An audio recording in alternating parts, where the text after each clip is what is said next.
I'm very happy today to have Marina Cino Pagliarello, who is an SDG and EOI researcher, not in the sense of the EOI researcher, obviously, but a Marie Curie Fellow at the School of Transnational Governance. Before joining us last year, she was an ESRC postdoc fellow at the LSE, but had different other positions also at UCL, Queen Mary, University of Essex. And very interestingly, and I assume from there also came the interest in developing her Marie Curie project here at the EOI, with a lot of consultancy work for government institutions and bodies in the UK, but the European Commission, the European Training Foundation, and the British Council. So a lot of institutes who focused not only on the pillar of her research that deals with EU politics and public policy, European political economy, but with the part that especially deals with multi-level governance aspects and the development of private and public governance structures in research policy. And that also leads us to today's presentation. I just want to take the occasion, because it's a very interesting one, Marina, to point at your 2022 book, Paul Brave book on ideas and European education policy, with a very long time span from 75 to 2020, which basically laid the backdrop and the foundation of your research and your research interest that is now diversifying a bit more into something that actually we are, I would say. We are, while you do research, you are part of the community that you research, right? We will hear today a lot of conceptual discussion and reflections about Marina's Marie Curie Fellowship program here at the EOI. She will talk about, and the title you see there, about shaping and sharing expert knowledge to tackle global problems, and particularly focus on the role of universities or higher education institutions in informal diplomatic actorness and agency at global level also. We will talk around and about three different aspects and three different areas, obviously, focusing on the function and role of universities, which are first education and research. So how by influencing human development, human resources, and by also creating knowledge. For the third point, science policy interaction, universities have a role to play and have agency in modern societies. The second point is very much dealing with what we would say intercultural, interpolitical, societal learning. So how indeed universities shape integration within the community and beyond on a global scale. And the third point would indeed be international scientific collaboration and science advice and science policy interaction. And that these three functions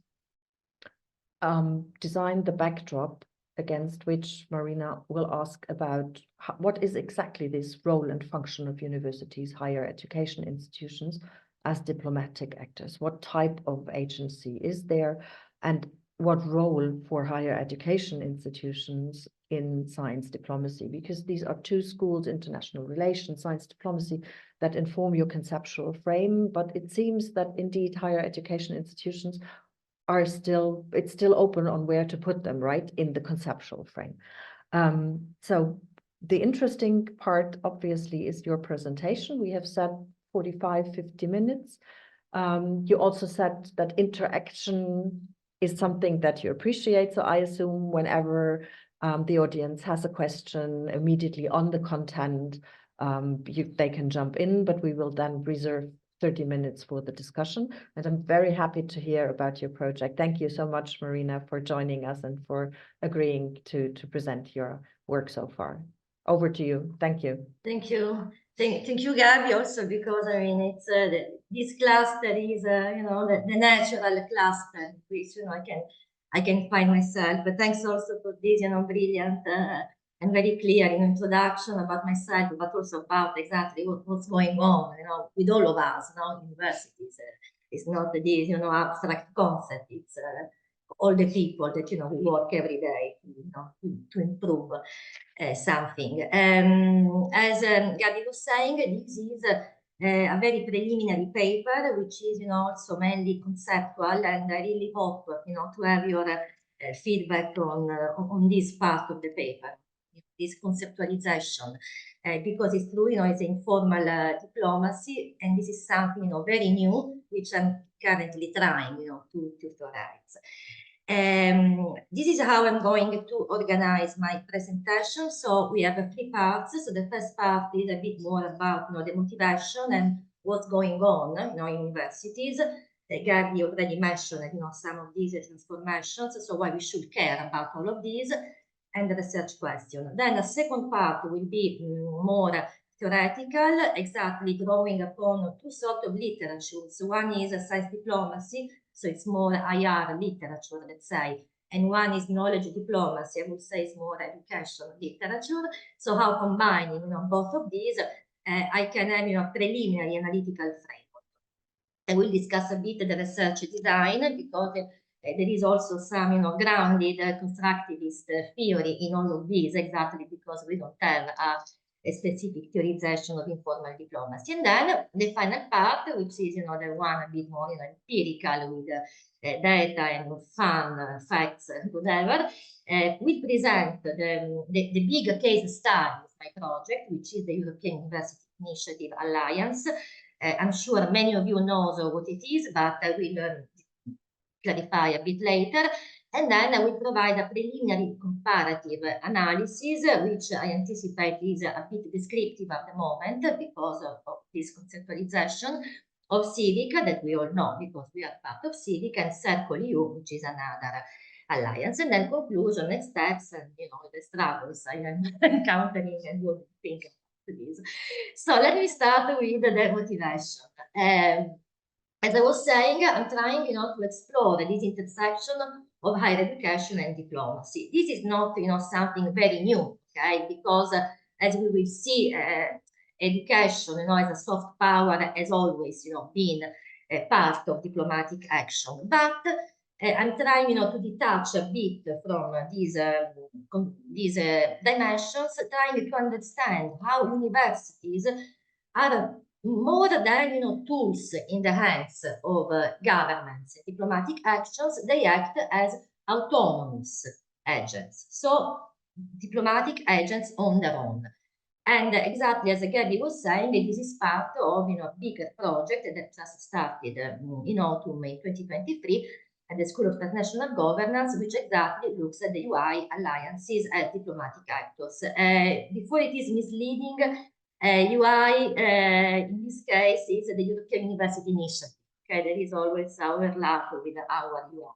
So sorry for the confusion. So first of all, what is really going on? Okay, we know very well that traditional diplomacy is really expanding, right? Is a scope of actions and activities. This is due to several factors: the complexity of global issues, advancement in new technologies and social media, the importance of collaboration beyond the national borders.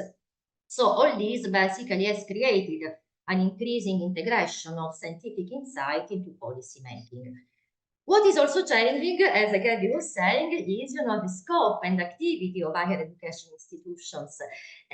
Alongside the traditional activities, for example, scholarships, student mobility, academic conferences, part of the so-called first and second mission of the university, so the teaching and the research. We now have a lot of new threats, and we will see this in a moment. So the creation of knowledge hubs, the creation of joint universities, multidisciplinary research networks, public-private partnership, international branch campuses.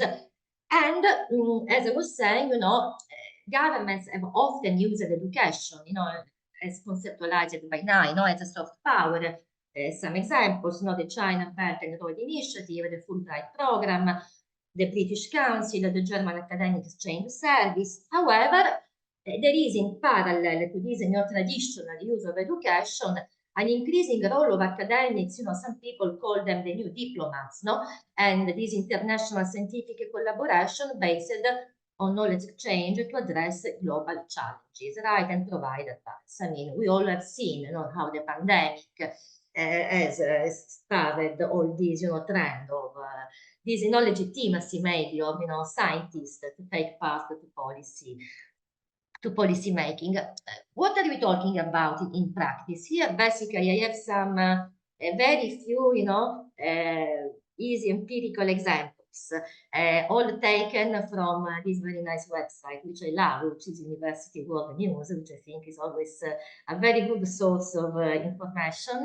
And here, you know, you can see the first one, for example, no? North Africa, rectors strengthen friendship with Francophone Association. Here, these are the rectors of universities in North Africa that are members of this Francophone University Association. This is a huge association with something like 900 universities in 100 French-speaking countries. Basically, what they've done, they agreed to enhance partnership to use scientific diplomacy to advance, you know, the development of the region.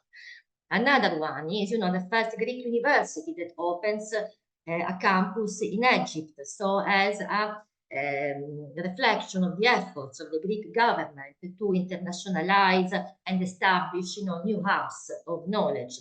Another one is, you know, Germany, that is, you know, despite what's going on with the conflict, is continuing to give support to Africa countries.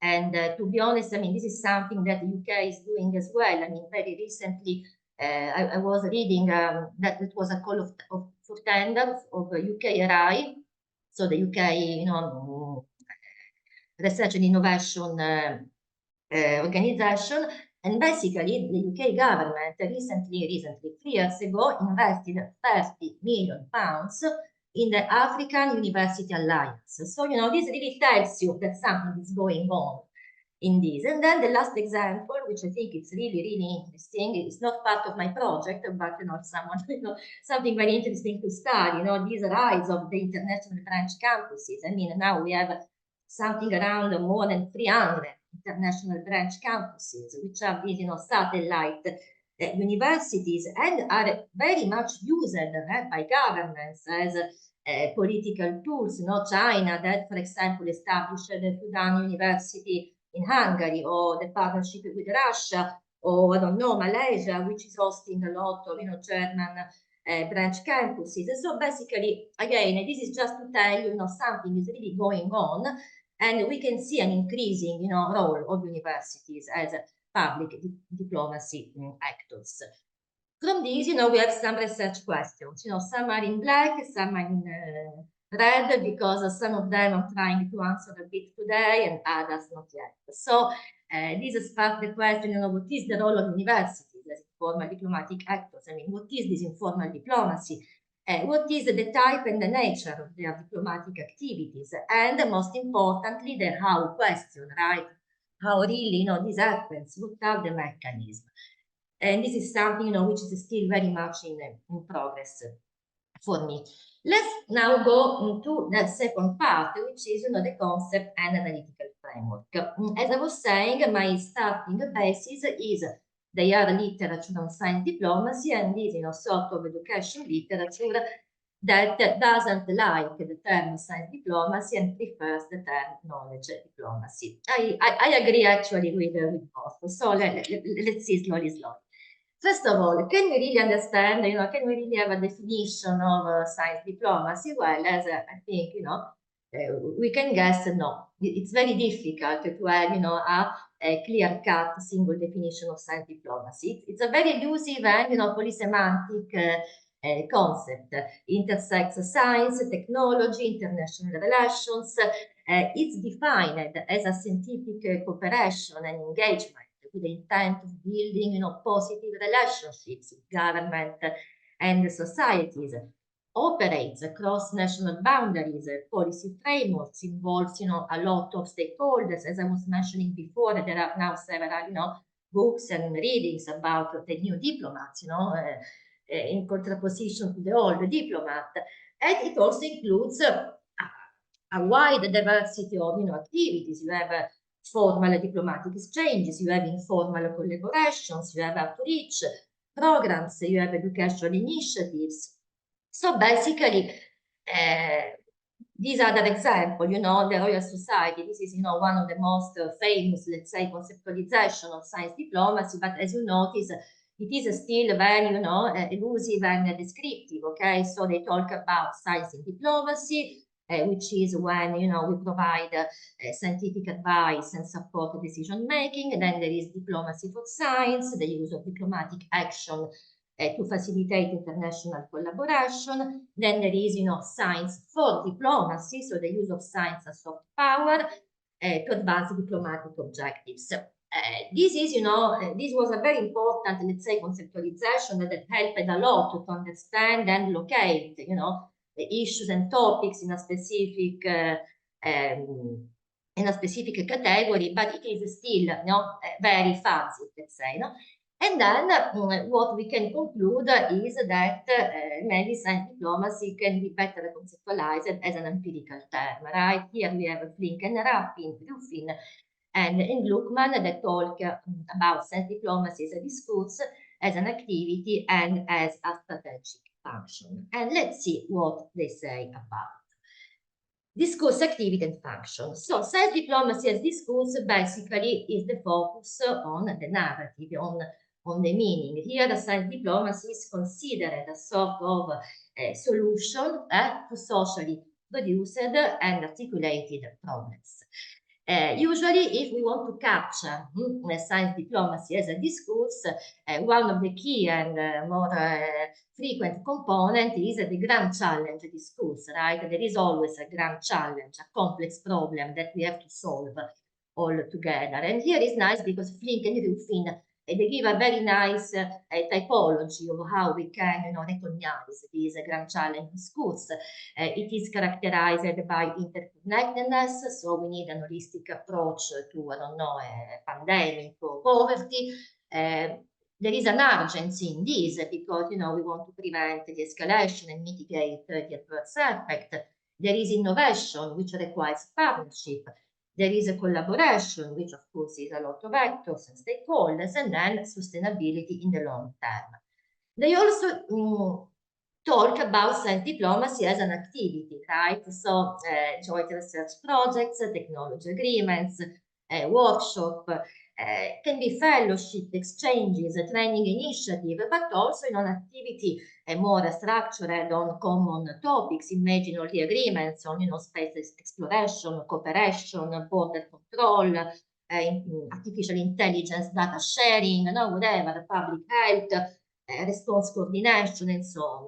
And then we have looking that talks about science diplomacy as a function, okay? For example, it distinguishes, you know, 3 levels of function. The first is science diplomacy that advances, you know, national needs to bolster economic growth and national interest. So this is, I think, more the UK sort of thing, right? And the soft power for them. And this is so evident. Indeed, Gabi was saying that I did work a lot in London with LSE consultancy. It is true. I mean, there is not a single tender from the British Council or UK HEI that does not mention soft power, you know, when talking about internationalization. So it's clearly that, you know, that's the purpose. And then maybe this is mainly, you know, the second and the third, you know, France, Germany, you know, a more collaborative approach, you know, so science diplomacy to address cross-border interest and solution, and also, you know, science diplomacy to meet global needs and challenges. So this is, you know, the first sort of somehow preliminary and, as I was saying again, descriptive, but still, you know, it allows a bit of analysis because you have some categories that, you know, you can analyze. However, there are some limitations, right? So first of all, the first, someone will say, okay, Marina, you and all these, you know, science diplomacy people, you talk, you know, so happily, so naive. No, it's not true. It's true that, you know, there is a tendency to perceive science diplomacy as good and apolitical, but it's not at all, right? I mean, there is a lot of issues and tensions, academic freedom, political tension. I mean, I was reading yesterday that a Jewish student was kicked out in Science Po from a lecture that was pro-Palestinian. At the LSE last week, an Israeli professor was, you know, attacked by all students because of these, whatever, very bad views. But I mean, self-diplomacy is not, just a bed of roses. There is a lot inside. Also, this is what I was saying at the beginning of my presentation. My main issue is that, self-diplomacy always, starts from the state. So always equates at this point that universities are, instruments in the hands of the state, which, it might be true, but it might be completely different. So again, we need to go a bit more in depth out of this. Indeed, as I was saying, even though we talk about, universities involved in public diplomacy, and, the empirical examples before were very clear on that, as you notice, again, higher education institution considered as a tool of soft power. So, the Greek university, then it's Greece, and it's the country, but we don't really know, whether there is, there are other dimensions. So basically, to sum up, okay, despite science diplomacy says that higher education is super important to achieve, diplomatic aims, the nature and the role of institutions in science diplomacy is still, very much absent. And this is basically true. So for this reason, I went, to the education literature to see if there are, more there is more room for this, autonomous agency of universities, which actually there is, because here, I say from science diplomacy to knowledge diplomacy, this is Jane Knight. Jane Knight, I think, is, the one who has really theorized since many years. I mean, it's the one who also participated in the Royal Society typology and so on, but she really talks specifically about knowledge diplomacy and not science diplomacy. And why she does it is because she says, I think she starts, from the same starting point that science diplomacy does not really recognize the role of universities. So she says that knowledge diplomacy focuses on the exchange and the collaboration of knowledge, research, and innovation to address global challenges and foster international relations, and involves higher education and research institutions, pivotal actors. Always, Jane Knight says, knowledge diplomacy is this process of building and strengthening relations between and among countries through international higher education, research, and innovation. And so far, I mean, I like this definition. I will say at the end, what are my issues here, but I like this definition because I think we are getting a bit more closer, okay, to understand and analyze higher education institutions as informal diplomatic actors. Indeed, she does, this very nice conceptual framework on how basically higher education, research, and innovation act in diplomatic settings. And as you notice, she has basically 5 categories. Intentions, which means, I think it's a sort of discourse as well, right? So what is the purpose? Build and strengthen relations and between and among countries through research, help address global challenges, promote peace and prosperity, and so on. Then we have the second category of actors and partners, okay? Who are the actors? And a bit of everything, You have governments, you have agency related to education, you have research centers, you have think tanks, you have universities, you have private sectors. So again, a very, multi-actor and multi-interest, right, actor landscape.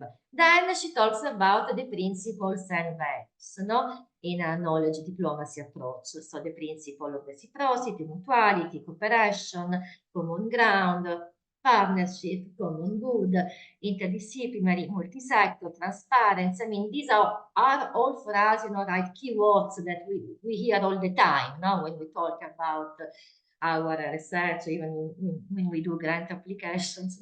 Then there is modes and approaches. So how this is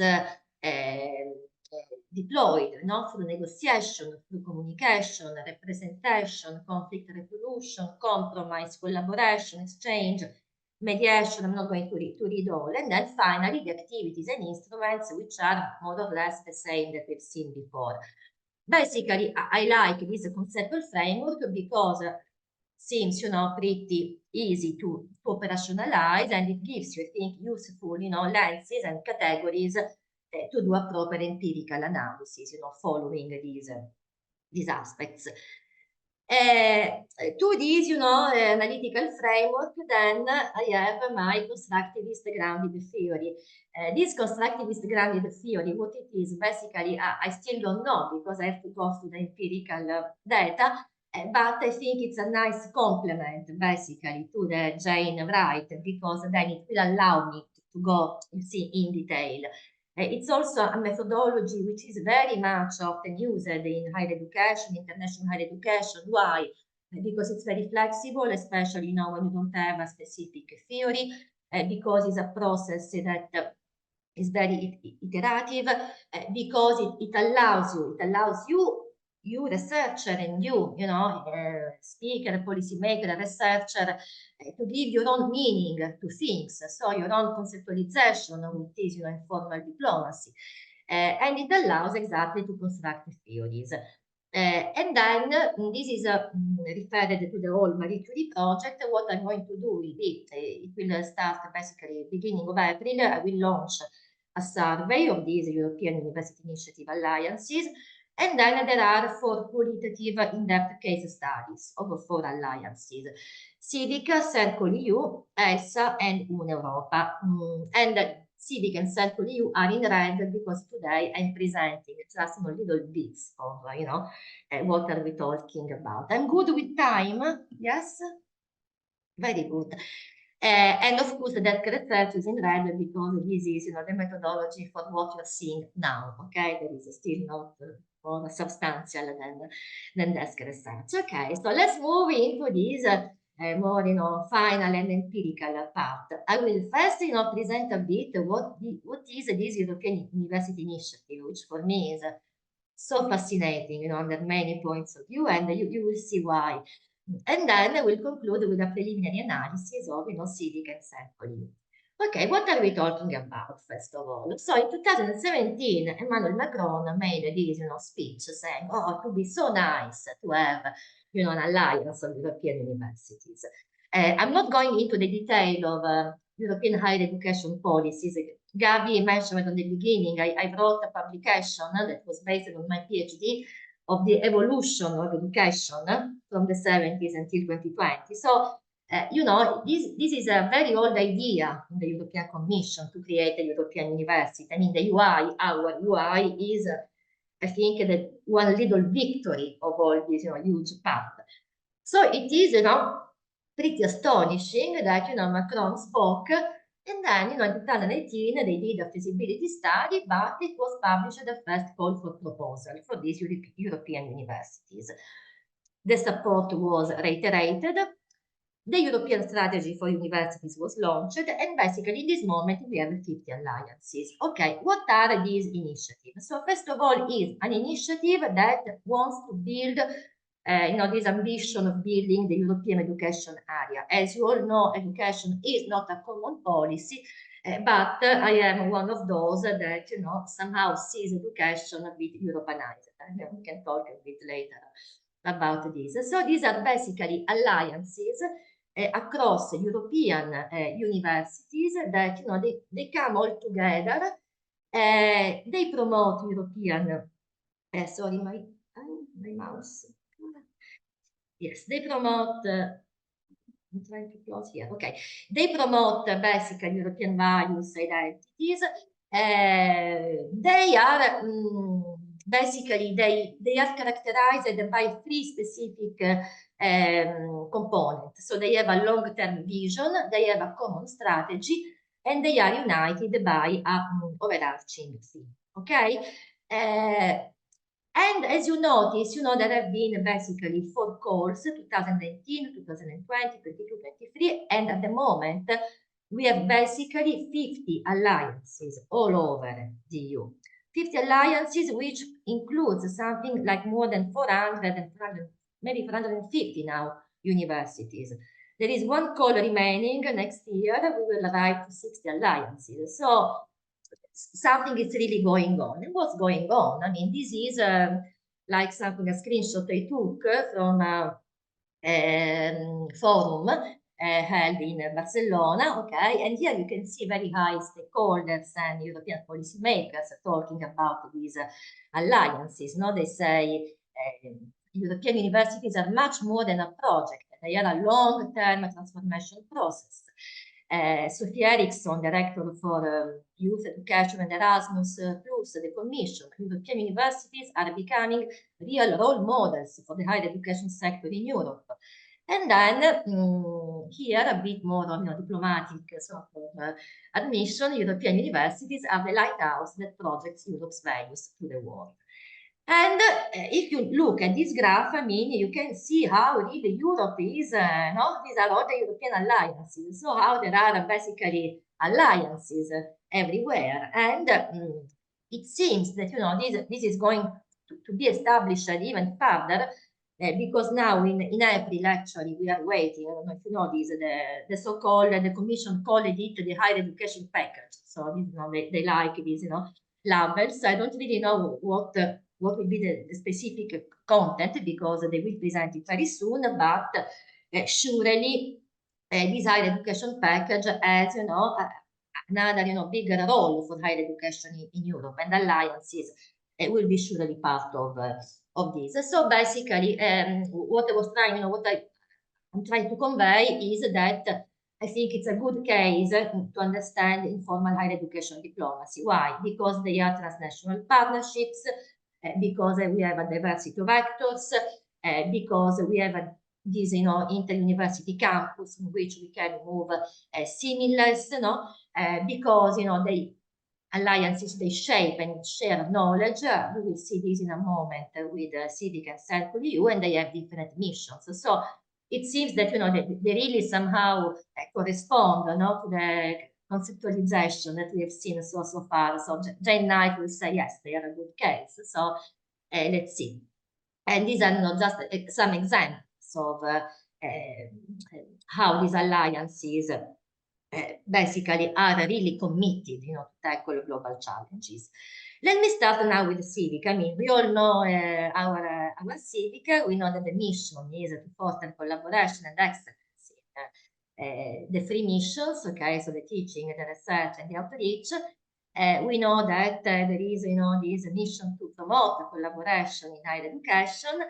And what is the mission of Civica? The mission of Civica, is the social sciences university, right? We have law, economics, politics, and this is from the Civica website. Social sciences are imperative to tackle the world's most pressing issues, and we aim for Civica to emerge as a world champion of social sciences. So a sort of discourse of Civica. There are 10 universities now, as you can notice, old and new members.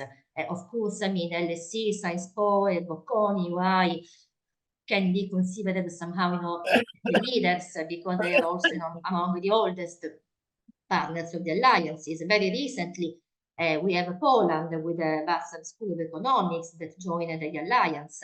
So, we have Spain, we have Sweden, Romania as well. So it's a good mix, of universities. As we all know, because maybe yourself, you might have been involved in one of these projects, Civica has, 4 main grand challenges, that they want to address. They have the societies in transition and crisis of health, challenges to democracy, Europe revisited, and the data-driven technologies for the social science.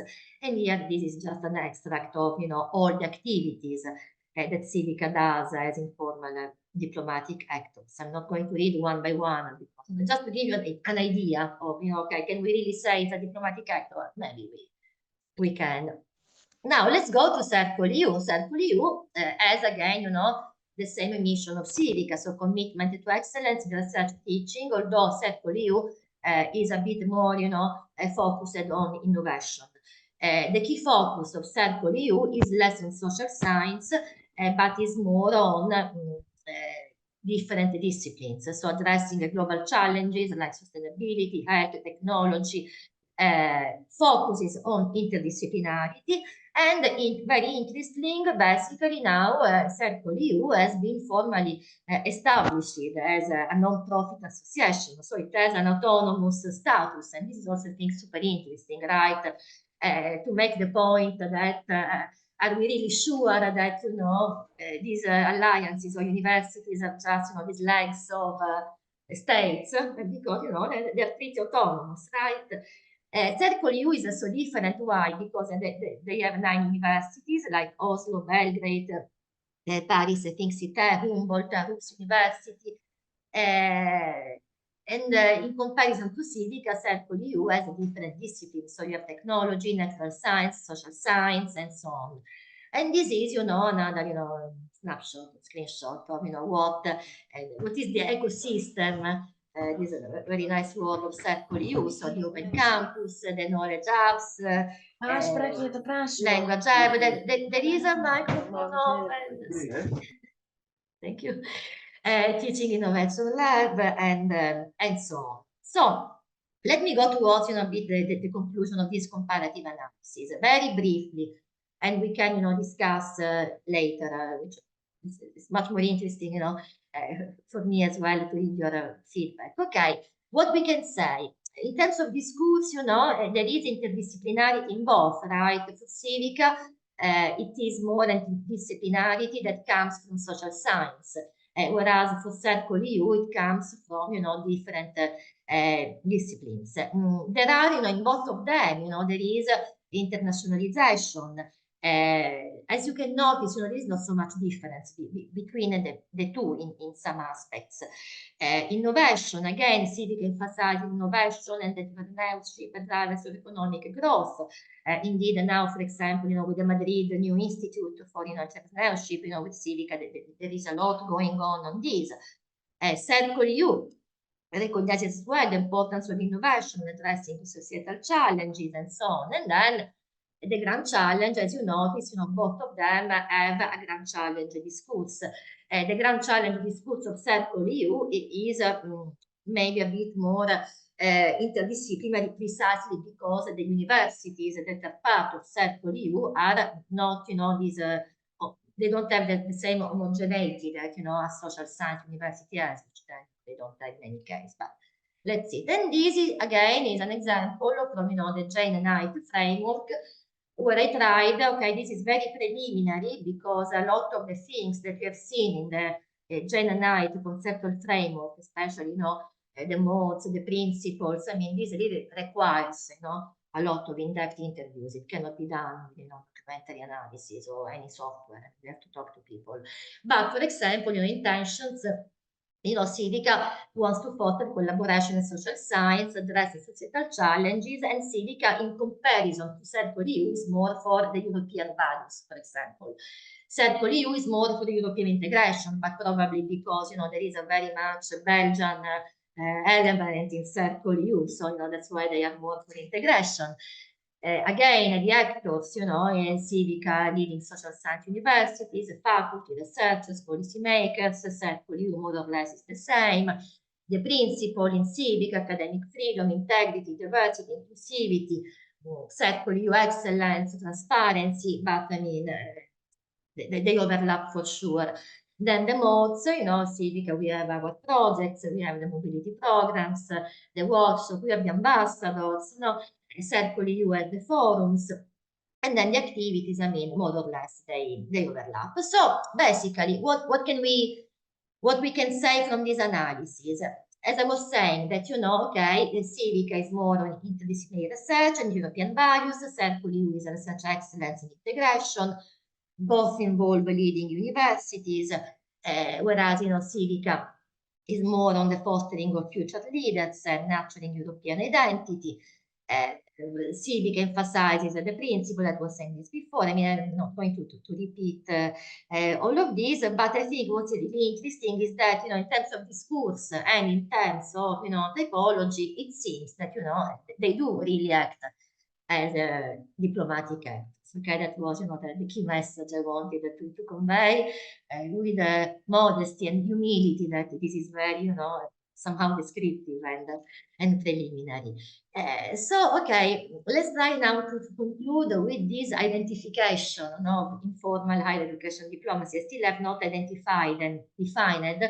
I will do something preliminary, but it's not possible, now I have to, to finish a bit, the analysis. But to recap, so what we have said, until now is, okay, something is going on in diplomacy and science diplomacy, because we have a lot of, new things and new state actors that are playing a very important role in shaping agendas and fostering cooperation. We also saw that there are, a lot of limitations in science diplomacy and knowledge diplomacy in capturing dimensions. Because, Gabi, you were talking on the beginning, you're absolutely right. I mean, knowledge diplomacy, I like it a lot as concept, but for me, where is power? Where are interest? What is the agency? What are the mechanisms? So this is something, important, I think, to share with you, because, this is this is my idea, but I don't know what do you think about. And also because, knowledge, I mean, I wrote a lot. I mean, I wrote a lot about the Europe of knowledge and how is, these different meanings for everyone. And knowledge is not, this monolithic block of meaning, because the way in which it's internalized, it really depends on how we make, sense of our interests, concerns, and goals. The goal of I don't know, see you in Vienna can be a different goal from, another university and so on. So that's why, knowledge diplomacy is okay, but it's still a very, needs to be, how to say, improved a bit. And here I'm trying now to basically give this a definition, but please take it as, a pinch of salt. So informal higher education diplomacy understood as a mode of unofficial diplomatic activity, because this is what is missing, in my opinion, in knowledge diplomacy, missing this informal part of diplomacy, the informality, which is, also institutionally defined. And here higher education use their knowledge to work to address pressing and global issues with cooperation, negotiation, and equality. I'm not very happy about this definition, but precisely because I'm not happy, I want to share it with you otherwise. So basically, what type of knowledge, power, and activities, from whom and from where? The next step will be exactly the mapping of these alliances, because I would like also in the survey to use this sort of typology and start also to ask people, okay, what do you think, how do you think you are an informal diplomat in your work? So I hope that, the survey can give a preliminary insight, and then the case studies. Here I put a workshop in November at the UI, because you're all, I hope, to see you as well, because we will have a workshop in November on the role of Civica as informal diplomatic actor, which is, currently funded by Civica Thematic Activities and Seed Fund. And the workshop is with us, UI, then we have LSE, Bocconi, CU Vienna, and the Vassar Business School, and we will have some participants from Civica from Ukraine. So I really hope it will be as well a very good discussion about, okay, and reflection, on ourselves and our role. And I think I shall stop here, and thank you so much. I'll stop sharing. Great, Marina. Thank you very much. Thank you very much for the presentation and the conceptualization that actually helps us a bit understand, at least here at the UI, in which situation we're currently in, right? Because I do think that, Christiane, if that is okay for you, I'm have you on the list and want to put, no, please keep the hand raised.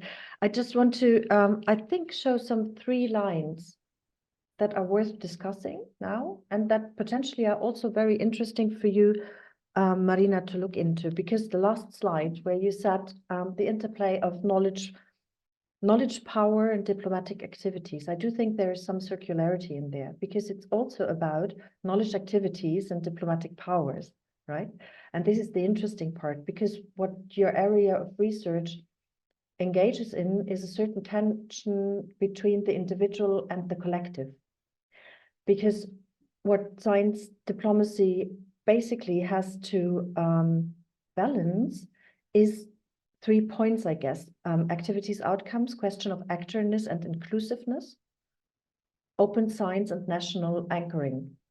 I think that these are 3 points that for the future, potentially the next 5 years, will be really, really important. And at large, the question, of how does this new camp and field of activities, science diplomacy, impact on higher education as a whole, and actually the original task in societies, so education. And maybe I just go through the points to drop some ideas or some questions rather than ideas. So activities and outcomes. What we see is, if we look into higher education, what you previously laid out also in your description of the presentation, education and knowledge creation are basically the core if we look into different layers, right? But if we look into science diplomacy, that would add another layer to that, which brings the core activities to a meta level. So functions that derive from education and research and have to be performed, which slightly spin the activity of the collective and the individual. Currently, I assume that this is digested very well by the collective, because administrations of higher education institutions very much embark on these networking ideas and engage in designing great programs. But how does that connect to the individual level? So how does that connect to the researcher? Is that something that will change higher educations across the board, every level, every researcher? Or, and here comes in for me questions of quality of activeness and inclusiveness. Will it again be the big names that will appear in terms of institutions, in terms of universities? We saw a bit who's engaged in the alliances, and they are a bit the usual suspects that have the potential, the intellectual potential, but also the administrative potential to be great and big. And here, allow me to connect that to the current situation of conspiracy theory, misinformation, disinformation, beyond factual. Does that really help? Is that something that is a powerful tool to tackle one of the potentially biggest problem of our contemporary societies, which is education levels? So this, this tension in between the next necessary institutional step of established, well-known, and qualitatively very highly performing educational institutions, or how can that feed back into education as a whole?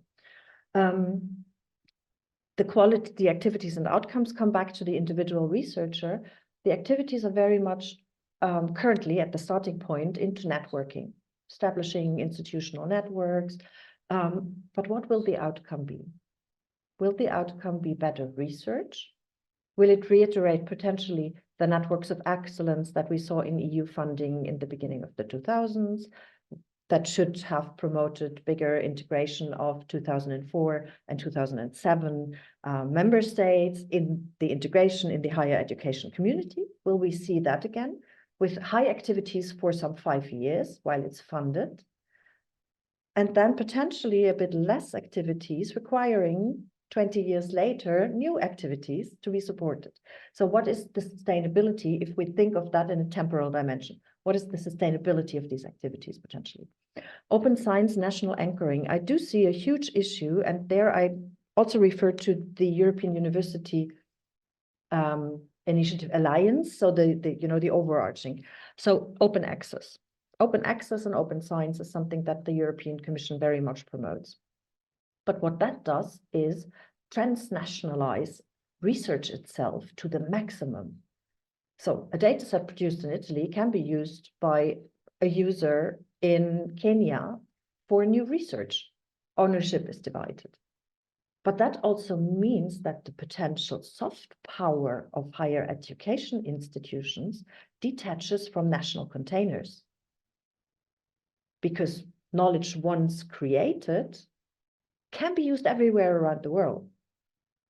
So will that then lead to more secrecy in research? Will people try to renationalize copyrights, renationalize potential access, usage? Will there be limitations on what we share?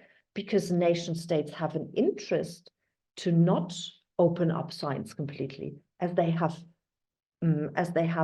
experienced higher education institutions as valuable tools of science diplomacy. So what type of impact will that have both on individual researchers, the quality of education, and the environment of the higher education landscape in total? I think these will be super interesting questions to analyze. And I would love to, Marina, if this is okay for you, then have 3 questions that we currently have on the list. And this is first Christiane. I think after that it was Mira and then Zane. Is that right? In that direction. Please, over to you. Thank you. Well, actually, I was just applauding after the speech, so I think Mira and Zani raised the hand first, so I won't. So please, Mira. Very happy for you to go ahead since you started. Go ahead. That's for me. I'm just taking notes. Go ahead. Okay, so what really interests me is this what you presented with the research questions, and which is the role of universities as informal diplomatic actors. And this goes, my question or my interest goes a little bit into the direction that what Gabi said with this collective and individual issues. So who is the university? Is it the university as an institution that, I don't know, does institutional communication on Twitter, X, or whatever you call it, and that's like the official statements? Or is it the individual researcher, or like, let's say, the area study researcher that are most, which have I think the most, who are highly internationally mobile and have networks all over the world, and also in regions that might be kind of complicated or difficult partners. And those 2 levels, let's say, levels of agencies, they often conflict also. Because let's say an institution really does an official statement on an international conflict or whatever, and this then interferes in the work of an area study, area researcher. Now, so if he goes to a certain country, he is seen as a representative of his country, not only of his institution. And this has interferences, and that's what really interests me, those different levels of agency. And if you say, what role do universities play? There are also inside this, there are a lot of levels that are conflicting and different, and that's really difficult to grasp then. So what is the university? Thank you, Gabi. Do you want me to reply now, or I can maybe collect? Do you want? Here I am. Maybe it's better we collect. Right? Yes, thank you. And then, but thank you, Christiane. Thank you so much. Yeah. So, Mira, next. Yes, thank you as well for your really, really extensive and thorough and very systematic presentation. I have 2 small questions, and it's more not necessarily things that you would need to answer in your project, but out of curiosity for the mechanisms you're describing.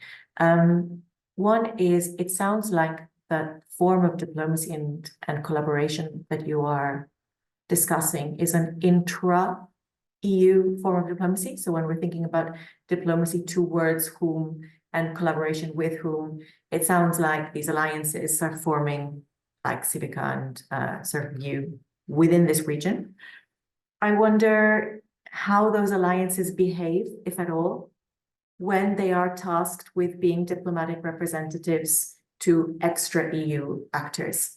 And how does that play out? Maybe it ties into Christiane's question as well, as to what interests come in. Is it the university institutional interests? Do you have EU interests guiding the behavior of an alliance if they have this extra border interaction?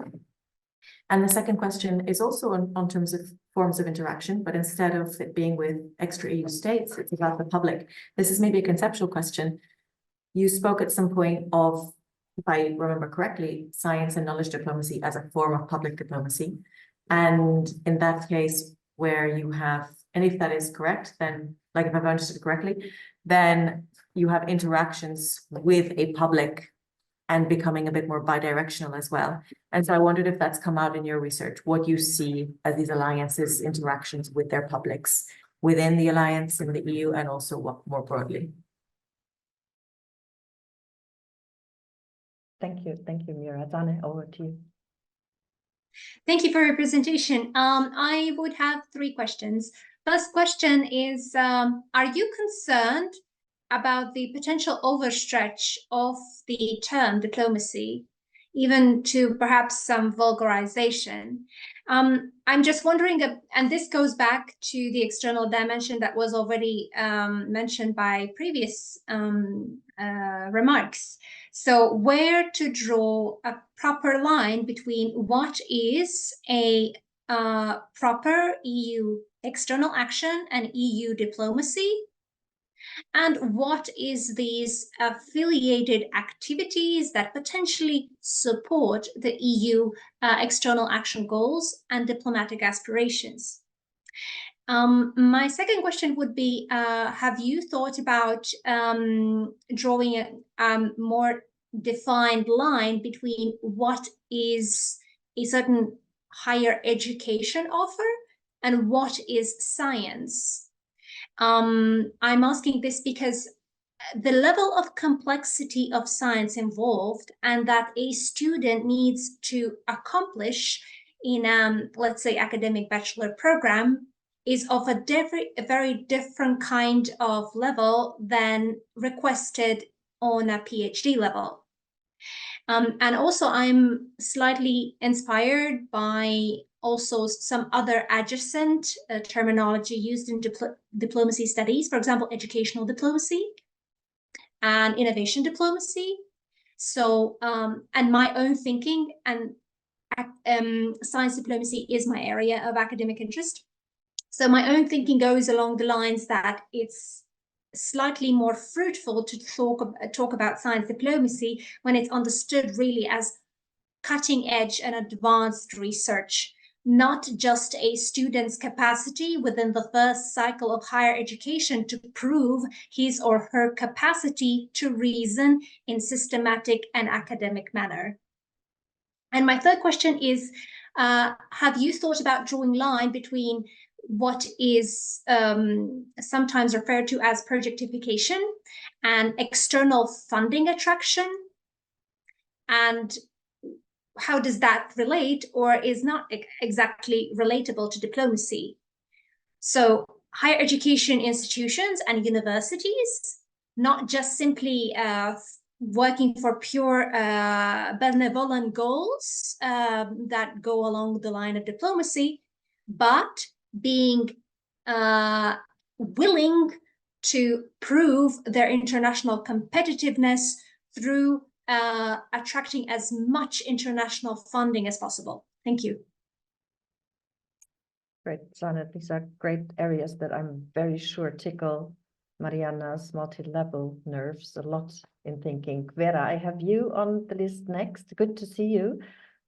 Hi. And then Marie-Julie after that. Yes, Hi, thank good you to so see much. you. Happy to see you and Marina as well here in this round. My questions sort of go also in a very similar direction as Zane's and partly Mira's question. I mean, in a way, when I was listening to you, and I'm also familiar with both science diplomacy and knowledge diplomacy concepts, and I'm actually critical to both of them, and I'm asking indeed, so what is in there in addition to collaboration? Because what you are talking about is very much covered by that term.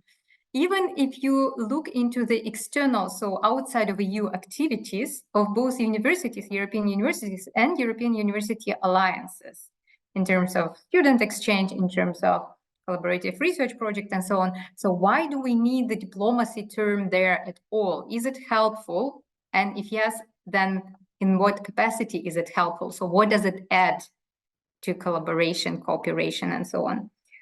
And another question goes more in the direction whether you would want also to look into universities and university alliances, not only as actors, but also as sites of diplomacy. and what that would mean for your research? Thank you. Thanks a lot, Marie. Yeah. Yeah. Hello, I'm Marie-Julie, and Yeah. I was invited to this meeting by Christiane, who's my colleague at FU. Actually, I am working on the Una Europa Alliance since the beginning of the alliance, so quite interesting talk. And I have a few questions or remarks.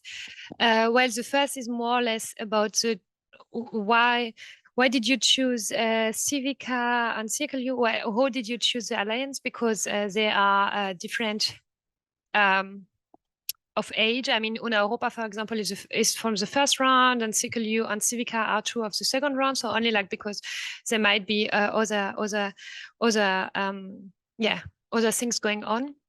But more generally, and I mean, it's basically what Mira and also Seni, but also Vera said is, I am wondering about the general idea of the European University Alliance of Science diplomatic actors, if one can say so, because one of the main idea, I mean, you already explained the genesis of the European University Alliance, but basically one of the main ideas to make European higher education institution competitive against China and the USA.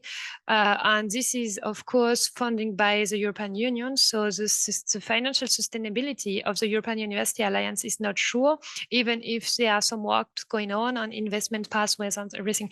But basically, you mean, how can it be a crucial actor in science diplomacy by being that biased with external funding? This would be one of the questions. And also, the alliance, for example, in the case of Una Europa, we have 11 universities, and each university also has his own history and their own their own views on science diplomacy or knowledge diplomacy. And I am always wondering about what is the power of European university alliances, because it's like more like on top, but they cannot decide for the university. It's something made out from the university. So basically, intrinsically, it is like all the strategies coming out of the European University Alliance are more like a compromise on the smallest denominator. I don't know if one can say that in English, but on was the smallest thing, because if you have 10 partners, it's not possible to agree on something big. So I mean, not sure it's a question, but a few remarks. Great, thank you very much. Mariana, I think over to you. Okay, so first of all, I'm very glad that we recorded this session, because I have a lot of feedback, and I'm really so grateful to all of you, because that's exactly what I was looking forward. So I don't tell ready answers, because a lot of this is food for thought, but as a reaction, I think many of you have that you made excellent comments, starting from Gabi, right? Trying to analyze the different levels, the individual, the collective, and I will carefully think about this, because exactly this constructivist grounded theory helps me, right, to this. So thank you, Gabi, because I really needed this category. So it's not only Gabi, but many of you. Let me see if yes, so that was Gabi's question.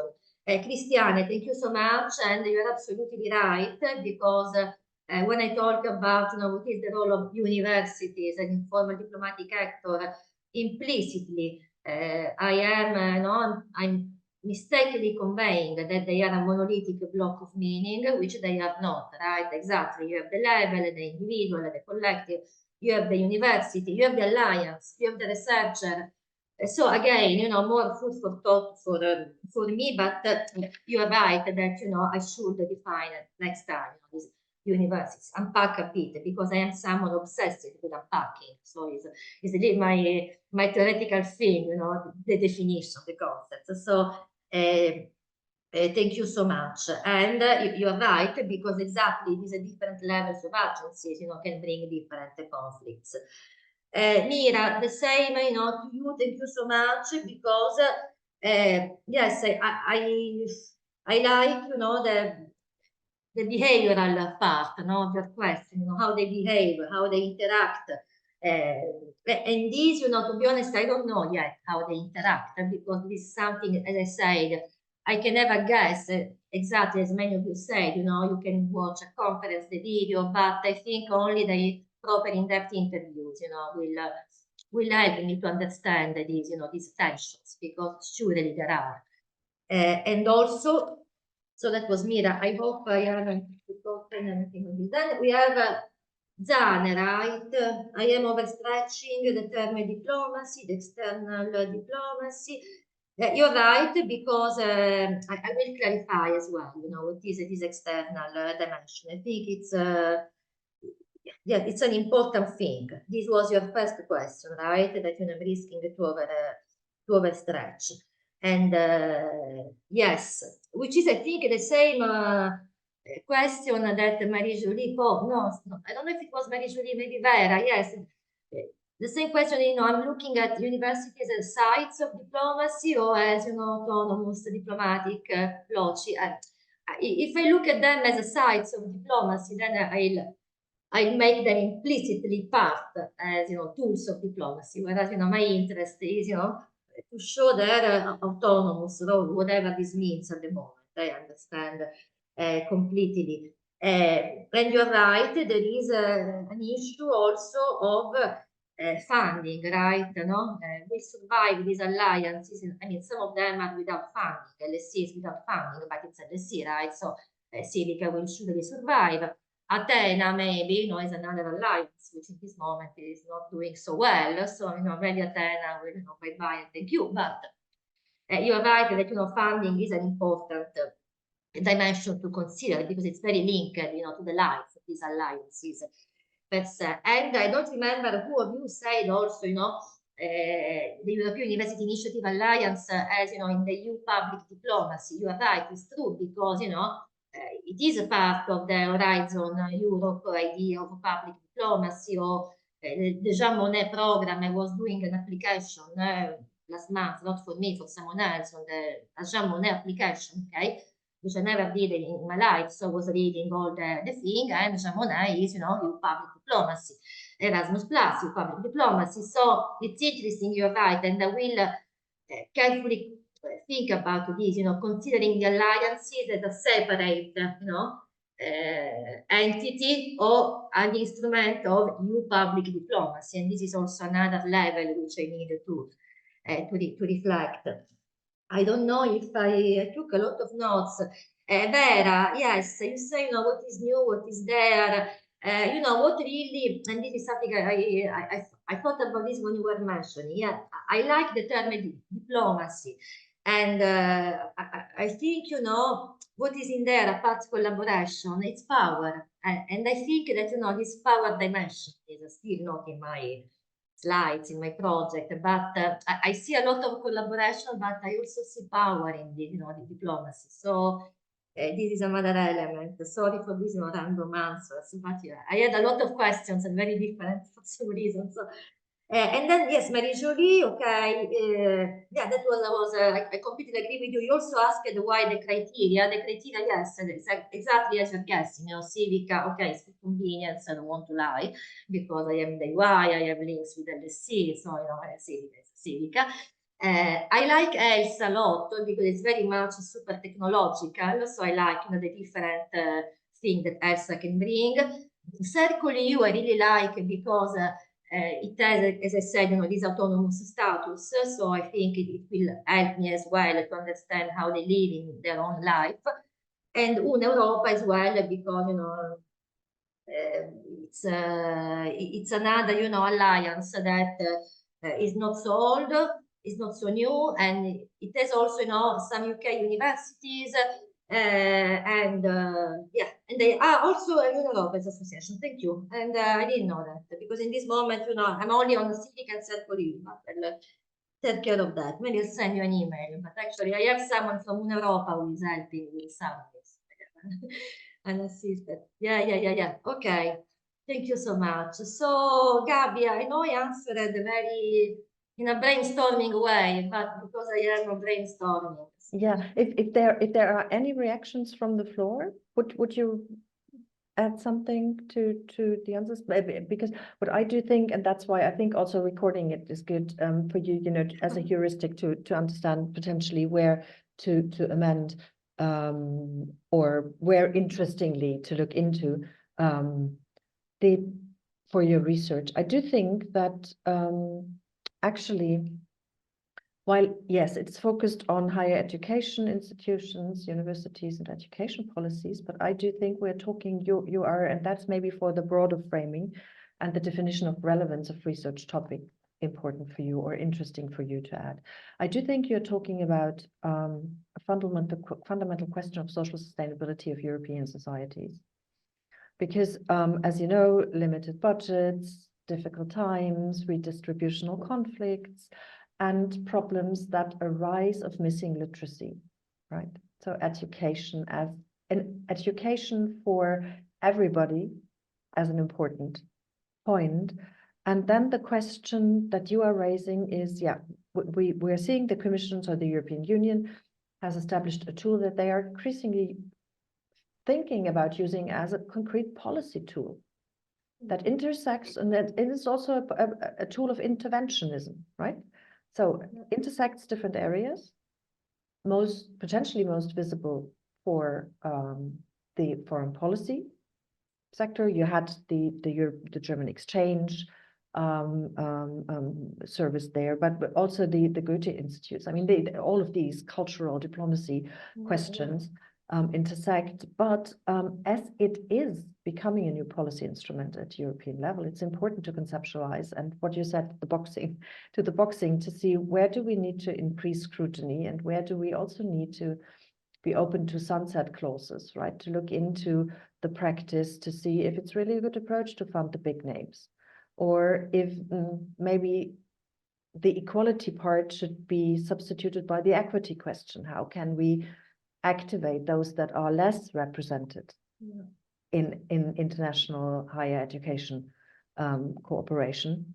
So to combine these lifting educational levels across the board, transnationalizing knowledge creation, but also understanding that this is a social sustainability function for societies. This is something that for the overall framing of your research project, I think is interesting because it's explaining the relevance beyond the absolute relevance for the educational sector and for the diplomatic sector. And that's why I think it's a very important question to analyze. Yeah, I totally agree. I mean, and you're right, because one of the comments of the evaluators of my Marie Curie project was, you know, the research project is perfectly fine-tuned with the priorities of the Commission for diplomacy. Yeah. So, no, I totally get. Yeah. I have a question. Actually, I have one question on the interviews. Yeah. Did you already reflect about the sampling?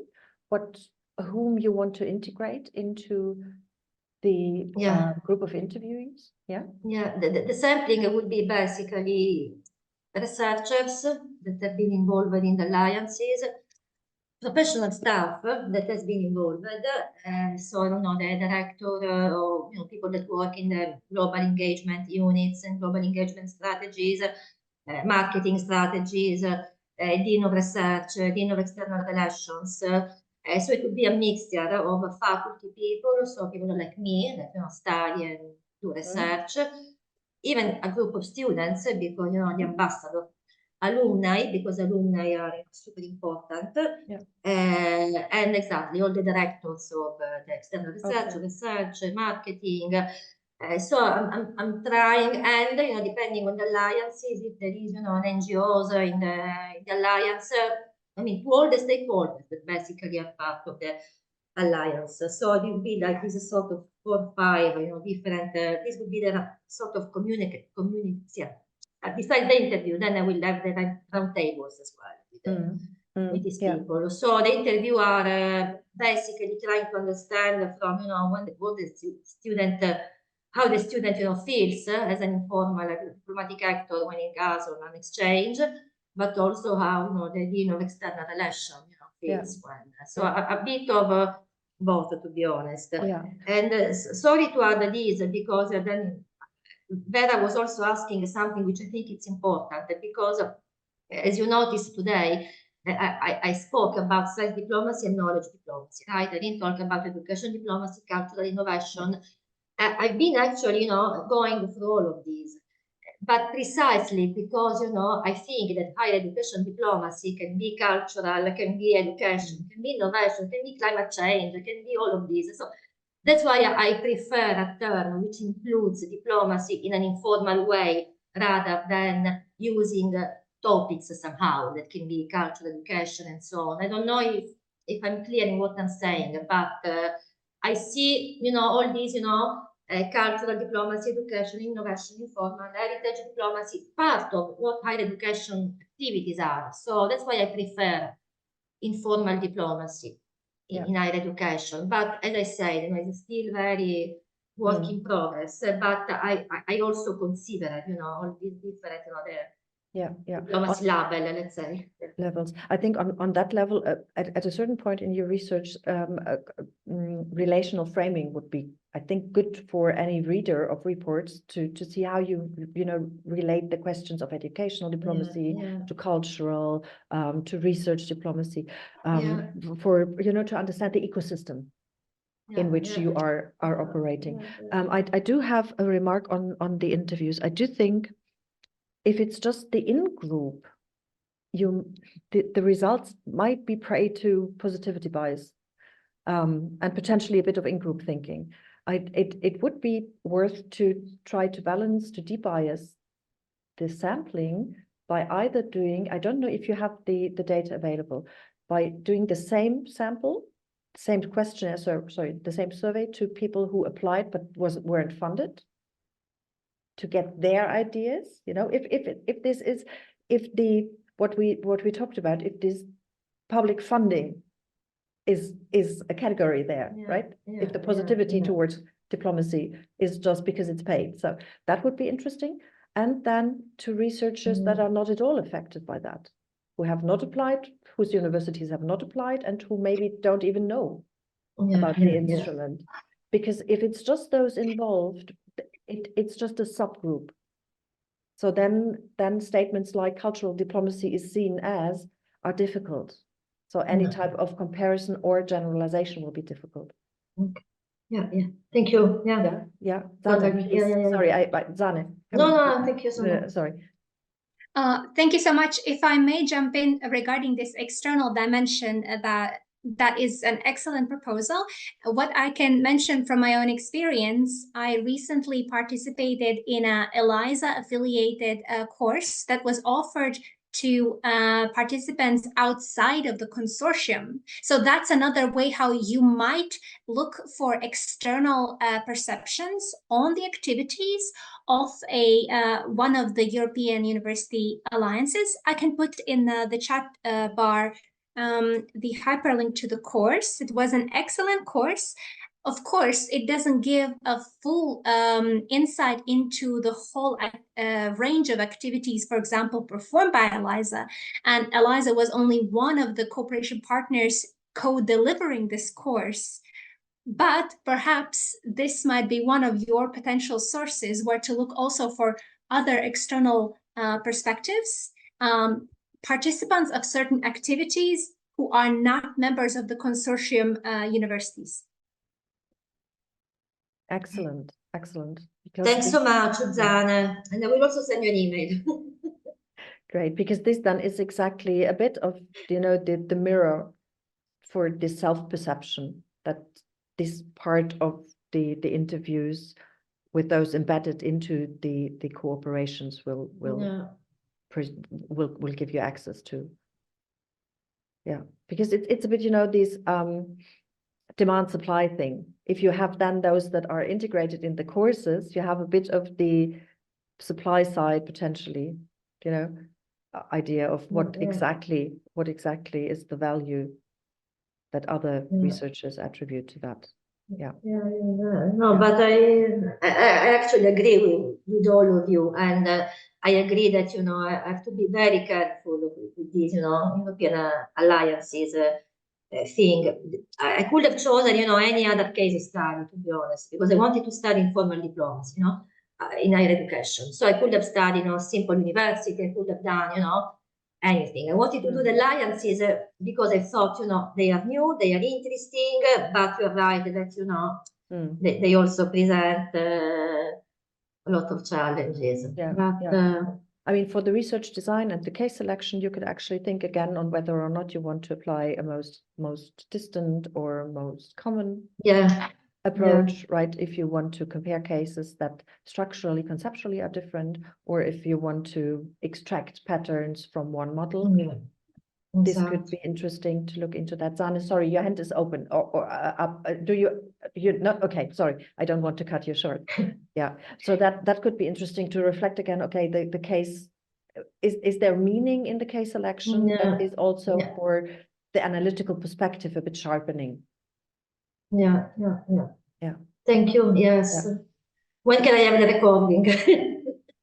So great, that is super interesting, and we have you back definitely in a year's time for an update with the results, with exactly, you know, some sort of results. But as I said, you know, we will have this workshop in November. November, yeah. Of course, we will have like the participants to the call, so it's not open to everyone in the room because, you know, there's a budget reason. But it will be a hybrid, and I mean.